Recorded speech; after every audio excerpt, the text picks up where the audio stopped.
Oh my gosh, it's so cold. Welcome to Tromsø, Norway. Tromsø has been on our bucket list for such a long time. We're so excited to be here. It's mid-January right now, so the polar nights have just ended, which means there's a little bit of daylight. What you can see right now, it's not super bright, but it's only like this for about 2 to 3 hours at the moment, and then it's full darkness again, so we're going to go make the most of it. We just picked up our rental car and just stopped off at this random street, and my gosh, it's already pretty. This beast here, and I tell you what, the roof racks on this thing are doing its job because it's holding on to all of this ice. Now, it is really cold, but I think we've found a place that we can get some really nice warm soup.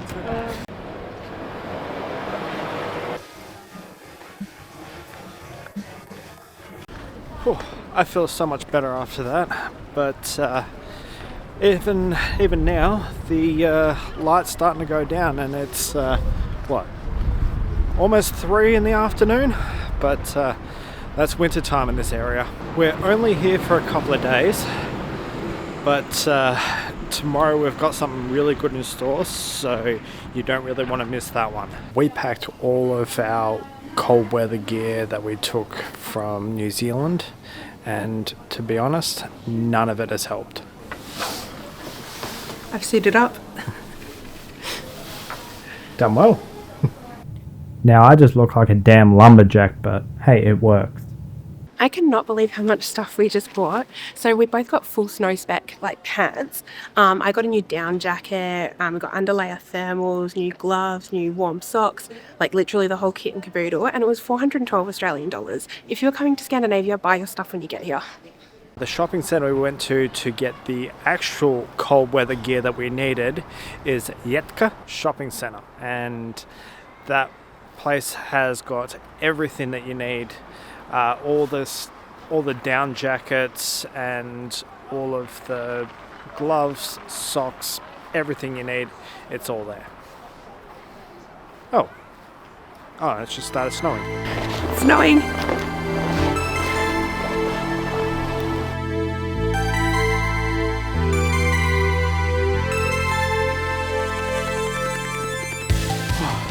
Good morning. There's one thing that you do in Tromsø, and that is... Go and feed some reindeers. They're all running away from me. What about you? Ooh, I think we found one. Come on, take the food. Take the food. Take the food. Oh, they had enough.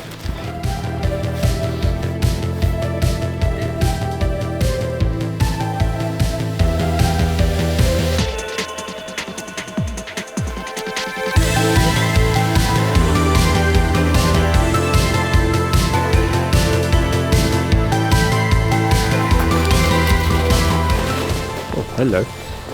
Yes, what?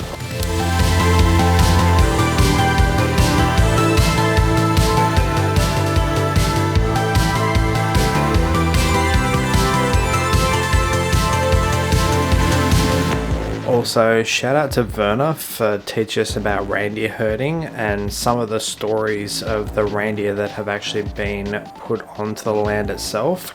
Most of them were rescues, so that was quite interesting.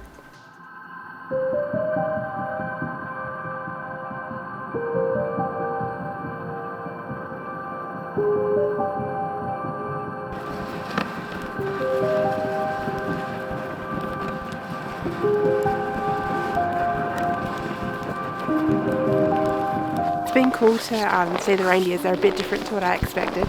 They're super cute, but they're smaller than I thought they'd be, and they don't all have antlers, which we're going to be finding out a bit more information about them soon. We're going to go have a warm traditional meal soon, and we'll be like chatting about the reindeers and the Sami people, so I suppose we'll probably find out more then. But yeah, it's been an interesting experience. It's just starting to snow again. It was beautiful, and the warmer clothes that we invested in are definitely helping because I'm not freezing today. No, really not. It's good, but they're so cute, Matt. I love them.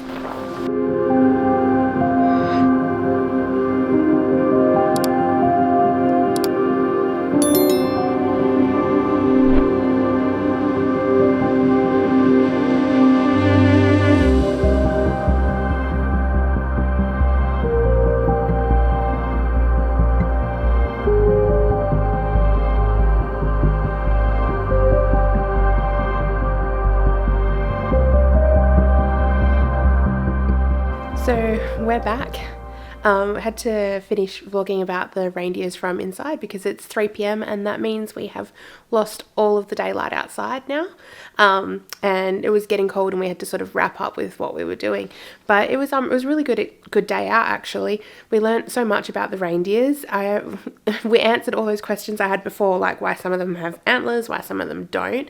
So it turns out that the males actually drop their antlers at the beginning of winter and the females keep their antlers. That way it makes it easier for them to be able to fight off the males to get food, and then when they've had their babies after winter, they then drop their antlers then, and then they all grow back again. So yeah, really interesting. And they are small, and all reindeers come in different sizes, and what they said is that if you go to Finland, the reindeers there will be taller with longer legs because they have much deeper snow. So it's just like an evolution thing. Depending on what area you're in, the reindeers will be slightly different. So that was really interesting.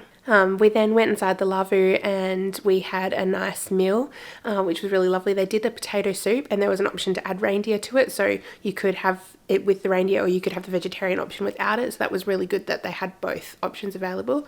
And then they spoke to us a lot about the Sami people, told us about their culture, some challenges they've faced. It was really interesting learning about all of that as well, actually. And they showed us a lot of artifacts, which were really cool to see and just be a little bit more involved with that. So I definitely recommend that if you do come to Tromsø to do a tour to go and see that. All the reindeer herding is done by the traditional Sami people. So yeah, it's just a really nice way to go see the reindeers. And just for one more random side note as well, it's really funny because we tell people we're from Australia, they all want to know where you're from when you're travelling and they hear a different accent. And so many people have been shocked that we don't have reindeers. So yeah, that's just been something that's shocked me, that people have thought that we do have reindeers in Australia when we definitely do not. And nearly every single person that I have met here has said, I want to go to Australia, but I'm scared of the spiders. So if you are one of those people posting scary spider videos on the internet, please stop because it is scaring people away. Good morning. We are currently on a boat sailing further north out of Tromsø now, further into the Arctic region. I believe the place is called Skjøvøy. Sorry if I really butchered that pronunciation. But we left this morning during the polar light, which was absolutely beautiful to see. So it's quite dark, like there's no sun, but it's just a little bit light in the sky and the mountains look really beautiful by it. And now we've been at sea for about 2 hours and the views are absolutely gorgeous. We've passed the Lingen Alps and the sky is really pink, and the crew on board, they've been telling us a lot of information about the area, and they said that today is the first day they've actually had pink skies back since polar nights, so that's really exciting. Alright, now the reason we're on this boat in the Arctic Sea is we're actually on a whale watching expedition.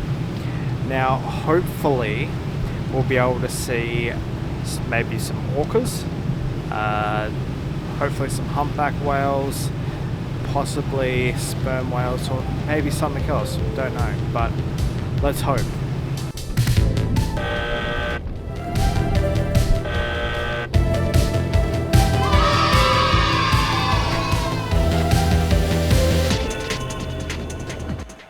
So we've just jumped off the bus now in Skjøvøy. That is, I believe, how you say it correctly. Excuse my mispronunciation earlier. But we had such a good time. We got to see quite a few whales. We saw humpback whales and we saw orcas, which I was so excited about because we've never seen orcas before. And we saw like a little family of orcas with some young ones as well. It was very hard to photograph them and film them though. They're elusive. They're out of the water for like this and then they're gone again. So we kind of just decided to enjoy watching them with our eyes a bit more. Yeah, no, it was really hard to capture. They came straight up to the water and then by the time they pointed the camera at them, they were straight back down. So we got what we could, but yeah, got some pretty good photos, I think, yeah. So we'll be here in Skjøvøy now for a little bit and then we head back to Tromsø by bus.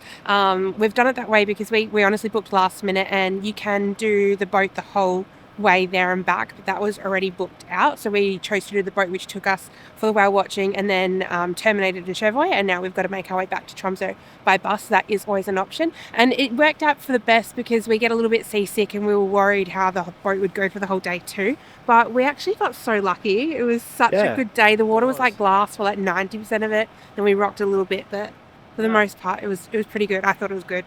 No, it was pretty great actually, yeah. So I guess now... Long bus ride back. Yeah, it's like 4 hours or something like that. Something like that. Woo. So, but then, well, hopefully there'll be some good stuff to do afterwards. Yeah. All right, we'll see you in a bit. So one thing you might not know about Scandinavia is that they actually love their hot dogs. Well, I got the pork, which is not so normal, but what did you get? I got reindeer, which is also probably more unique to this region, but so every country within Scandinavia does them slightly differently, but the one thing that they all have in common is this like brown sweet mustard sauce, which is really delicious. We've tried it before when we've been in Iceland and when we were in Oslo last year as well, and they are always delicious, but just slightly different, so something to try if you're ever in Scandinavia. Cheers.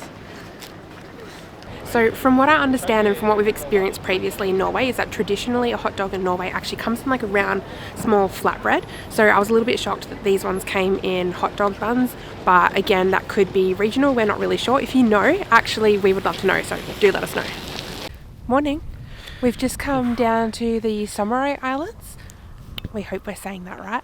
But it's a bit over an hour drive from Tromsø, and we thought we'd just come check it out for something different to do today while we had a bit of daylight. The drive here was gorgeous. Matt did all the driving. Yeah, well, the driving was quite interesting.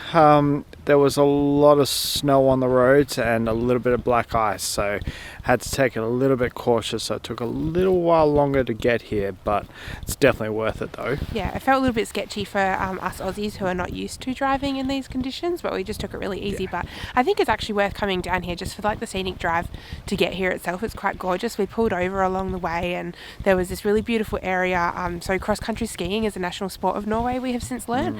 And there was a lot of people out actually doing that, so we got to kind of just we pulled into this car park and just sat there and watched for a little bit, and that was kind of cool to see. So yeah, but it's quite beautiful around here. It's a really nice frozen beach behind us. It looks really pretty. I'm sure in summer it's absolutely gorgeous, but even when it's frozen it looks quite nice too. So we're gonna go check it all out.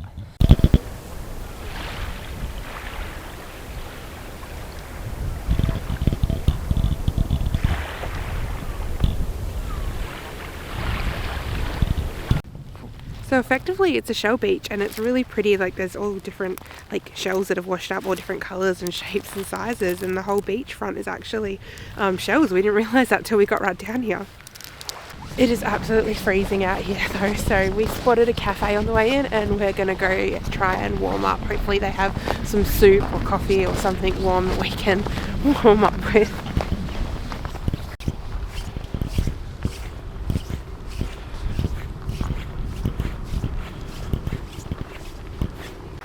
Okay, so lunch is done.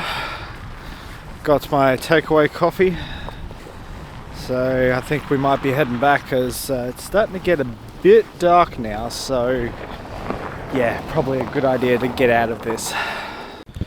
In a few areas around Tromsø, you've got quite a lot of these bridges out here. Now they are single lane, so just wait for the traffic lights to tell you that you can go. But you get some magnificent views as you're going across them. So we just got back from the supermarket and I was really excited because we happened to find some of these solboller. They're a bun that the Norwegians use to celebrate the stages of the sun around the polar nights. We've been told about these so many times while we've been here, but they've already been snapped up at most of the shops and we haven't been able to get them. They're like a little sweet bun. They're very similar to what we would call a jam donut in Australia, except I think you can get some filled with jam, but I got these ones which are filled with like a vanilla custard type thing. But traditionally what they do is they bring these out when the polar nights stop from January 21st onwards as like a celebration of the sun coming back. And how it was explained to us is that you're supposed to take your bun and go out and have a look at the sun and celebrate. And they also do a similar bun at the beginning of the polar nights as well, as a bit of a celebration of the polar nights beginning. But apparently they have a lot more chocolate in them because it's more of a chocolate treat, because they've worked out that chocolate is really good for helping through the polar nights and the long winters. Alright, it is the last night in Tromsø, and tonight seems to be a good night for no clouds whatsoever. So we're hoping tonight's going to be a brilliant night for the Northern Lights. So we were told by a few locals a certain place that we should go. So we've just stopped here and we're just going to scout the area, and hopefully hopefully, fingers crossed, if I can even do that, that it'll be a really good night for it. But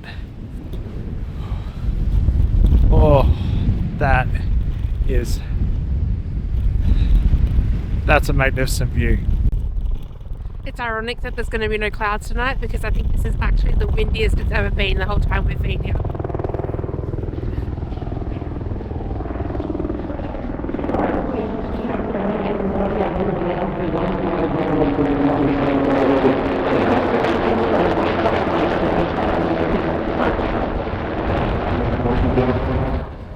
And a random surprise from a helicopter.